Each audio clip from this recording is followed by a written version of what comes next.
We continue now the top of Daf Ayin Tesamad Aleph Mesechet Kesubos. This is Kesuvos Daf 79a. On the previous summit, the mother, she wrote over her property to her daughter in order to evade, in order that the property should not go over to her husband whom she was marrying. And now she wants to get the property back. So Asoy Lekami de Rav Nachman, so she came before Rav Nachman. As Rashi over here says, Litvoa es bita lahachzer la nechasim. She's asking her daughter, she's claiming from her daughter to get back, to return to her the property. V'habas hotzia shtar matanosu v'kari Rav Nachman. So the daughter takes out the shtar, she says it's really hers, and Rav Nachman is going to tear up the shtar. Asay lekami de Rav Nachman, again, they came before Rav Nachman, kari Rav Nachman l'shtara, Rav Nachman tore up the shtar. Also Ravanan lekami de Marukva, Ravanan went in front of Marukva. Amar lei said to him, Chazi mar Nachman chakla, does the master see Nachman the farmer, hechi mekara shtari de inshi, the way that he tears up the shtaros of individuals? Rashi over here says, chakla eino baki bedinim, he doesn't know the laws properly. Umarukva av bezin haven, Marukva, he was the head of the Bezdin, and that's why Ravanan was coming to him and saying, this isn't appropriate what Rav Nachman is doing. Amar lei said to him, Emily easy gufa de uvda hechi havi, he said, tell me exactly what the actual situation was. Amar lei said to him, hachi v'hachi havi, this is what happened. Amar lei said back to him, shtar mevarechas ka'amrit, you're talking about a shtar that's in order to evade. Like in this case, she's trying to evade so that the husband doesn't get the property. Hachi Amar Reb Chaniloi Baridi Amar Shmuel, this is what Reb Chaniloi Baridi says, that Shmuel says, Mora hora ani, I am a person who issues rulings. Im yavo shtar mevareches liyadi, if a shtar that comes in order to evade comes before me, ekra enu, I will tear up that shtar. So actually what Rav Nachman did was appropriate. And the Gemara continues, Amarle Rava Rav Nachman, Rava said to Rav Nachman, Taima mai, what is the reason? The lo shavik inish navshe v'yoy v'lechrini. The reason is a person is not going to give up on himself. He's not going to not take care of himself and give it to somebody else. It doesn't make sense that a person would give all of their property to somebody else. But hani mili lachrini, that's only true if it's to somebody else, a stranger, someone who's not related. Aval livratel yahiva, but to her own daughter, maybe she did give it away. So you can't apply the same rules that you apply to a normal situation of a shtar mavreches. You can't apply it over here. And the Gemara says, afilu hachi, nevertheless, b'makom barata nafsha adifa, if it's between her daughter and herself, so she prefers herself, and therefore again we can assume that she did not really intend to give it to her daughter. And the Gemara continues, Meisvei, we have the following question. Harotza shetavriach nechaseh mibalo, it says that let's say a person wants to evade and keep her property away from her husband. Keitzad hiosa, what should she do? Koseves shtar pasim leacherim, divrei Rav Shimon ben Gamliel. Rav Shimon ben Gamliel says she writes the shtar pasim to others. In other words, again, the same basic idea. You write over the shtar as if you're giving it to other people, and that's a way of evading the husband. But the Chachamim say, no, it's not going to work. He'll be able to use this against her, meaning to say, the person who she gives it to, who she's evading, that stranger, will be able to say, oh, really, you gave it to me, it's really mine. So rather what she should do is she should write to this person that she's giving the property, but really only for the purpose of evasion. She should write that I'm giving you the property from today if I want to give it to you. That way, if she decides she doesn't want to give it, so the shtar is not going to be effective. We'll take a look at Rashi over here. Shtar pasim, shtar piyusim shemifaisasu lekabel matanazu. Here it means to say she's appeasing him. She's saying, please accept this gift, but not as a real gift. La'afkiya zuchos bali. You're just accepting it in order to take away the merit of her husband, in order to take away the possession that her husband's going to have. Kodem nesum, before the marriage. V'lo sheyizka mekabel zeh bohem. And the idea is not really that the person should accept it. And again, the Chachamim said mitzachik, but he can play with her, meaning to say umachzik ben olamis. He'll be able to just keep it forever. How do you avoid that? You have to write in there mehayom ulechashe erza. As Rashi over here says, achetichtov b'shtar zeh mehayom nesunim lach ulechashe erza yesh kan havrach mibala. Again, from today, I'm giving it to you when I agree to do that. That's considered evading the husband. Shembol zakos, that if the husband tries to take the property, Tomer shall say, Ani rotz v'matana, no, I gave it away. V'nimtza kayemes lamafred, that will work retroactively. V'imzeh shenichtav shtar yavel achzik, and if the other guy comes and tries to take the property, Tomer Ani rotz, shall say, I don't want to. And that's a way she can avoid this issue. And so the Gemara continues, Taima de kasvale hachi, the only reason the Tosefta says that she can prevent this stranger from taking the property is because she wrote into their But if she didn't write that, apparently the lokeach does acquire it. That contradicts what we said before, that really she does not intend, and really the kinyan will not work. And the Gemara continues, Rabbi Zera says, lokash, it's not difficult. It depends if the shtar is giving away all of her property or just part of her property. If it's giving away all of her property, she doesn't even need to write a clause into the shtar. It is obvious she does not intend to give away all of her property. But if it's part of the property, that's when the Chachamim say she needs to write in this clause, mehayom u'lechasha erza.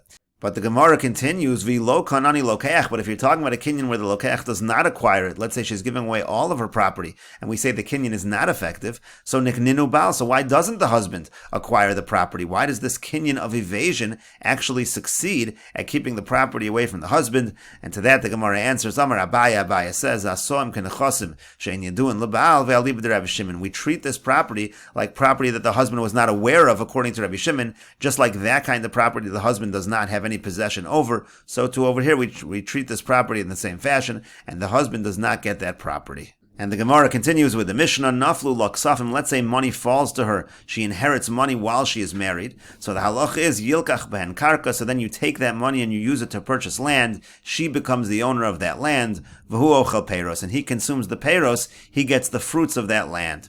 Peiros hatalushin min akarka. Now let's say she inherits fruits which are already detached from the ground. So then it's the same idea. Yilkach ben karka. You use those fruits. You treat them as money, and she purchases land with that money. V'ochel peiros. And again, he consumes the fruits of that land. Peiros hamechuborim bekarka. Now let's say she inherits a land, and also there are fruits that are attached to that land that are still part of the property.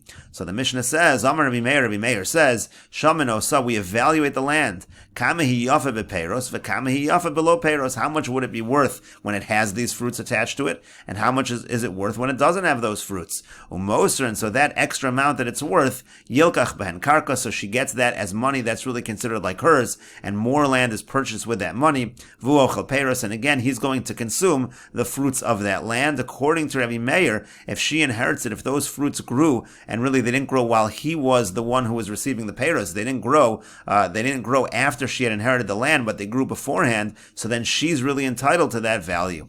But the Chachamim say, no, it's not true. Let's say she inherits land and it has fruit that's attached to it, so the fruit is considered like his. It goes to him, it does not go to her. Now, if she inherits fruit that is detached from the property, that actually is hers, like we said before. V'yilkach ben karkan, you use the money in order to purchase land. V'ochel peiros, and again, he consumes the peiros.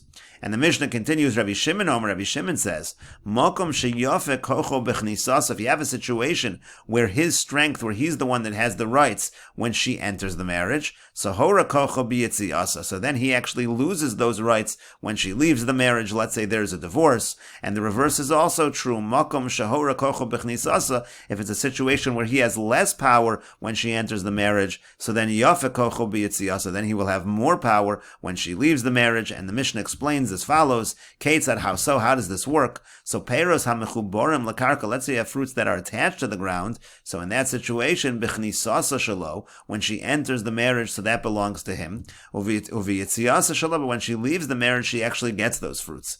V'atzalushin min akarka, and those fruits that are detached from the ground, bechnisasa shelo. So when she enters the marriage, so then it's going to belong to her. Uviyitziasa shelo, but when she leaves the marriage, it's going to belong to him.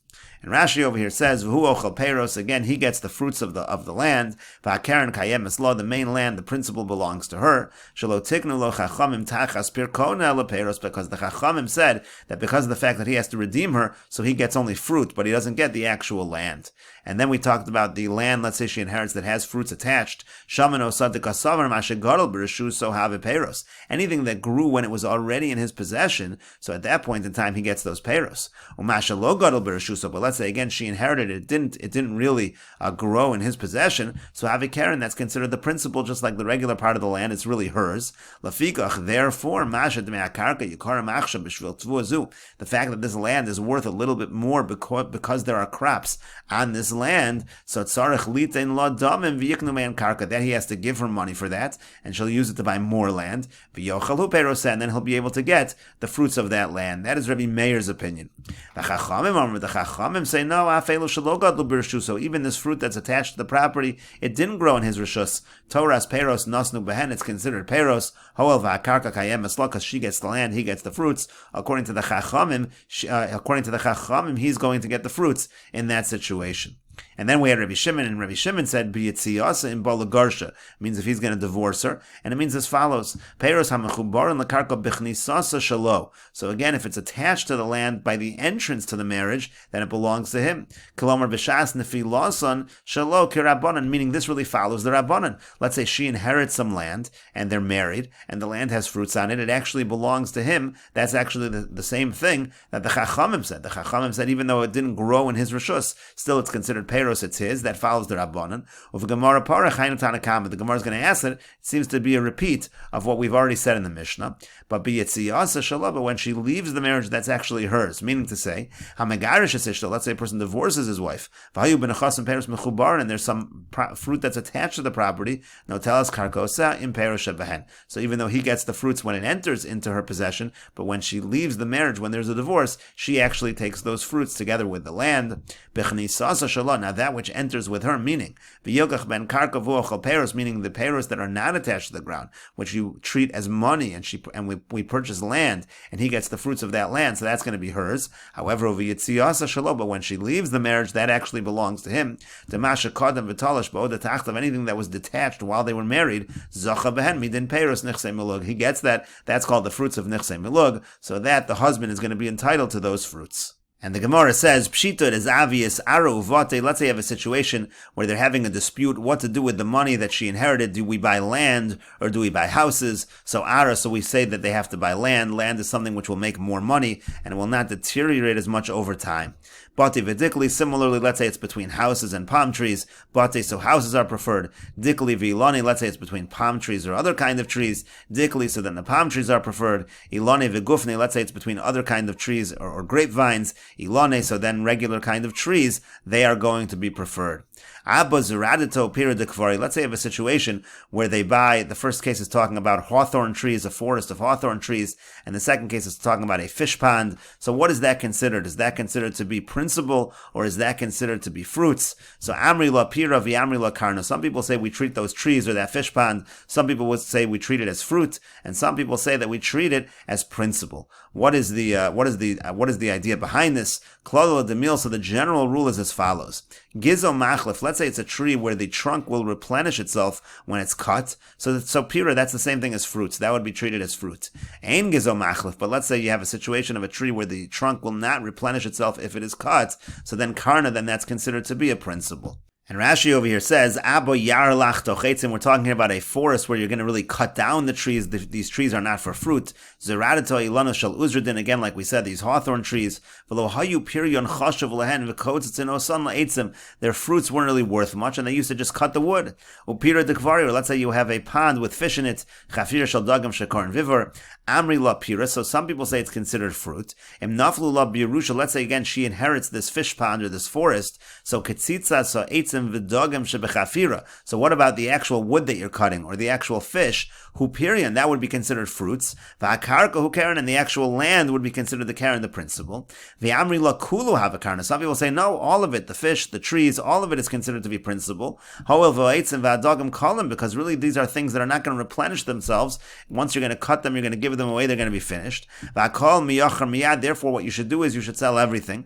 V'yilkach ben karka v'ochel peiros, and then you should purchase land, and then he will get fruit from that land. These are really all considered to be part of the principle. Elon ein gezo machlef, by a tree again, that trunk is not going to replenish itself when it is cut. And the Gemara continues, Amar Rabbi Zeira, Amar Rabbi Oshia, Amar Rabbi Yanai. Rabbi Zeira said that Rabbi Oshia said that Rabbi Yanai said, V'amri lo Amar Rabbi Abba, Amar Rabbi Oshia, Amar Rabbi Yanai. Some people say it's Rabbi Abba that said that Rabbi Oshia said that Rabbi Yanai said, Hagonev, one who steals, and we'll continue with this discussion in the next video on Daf Ayin Tes Amud Beis.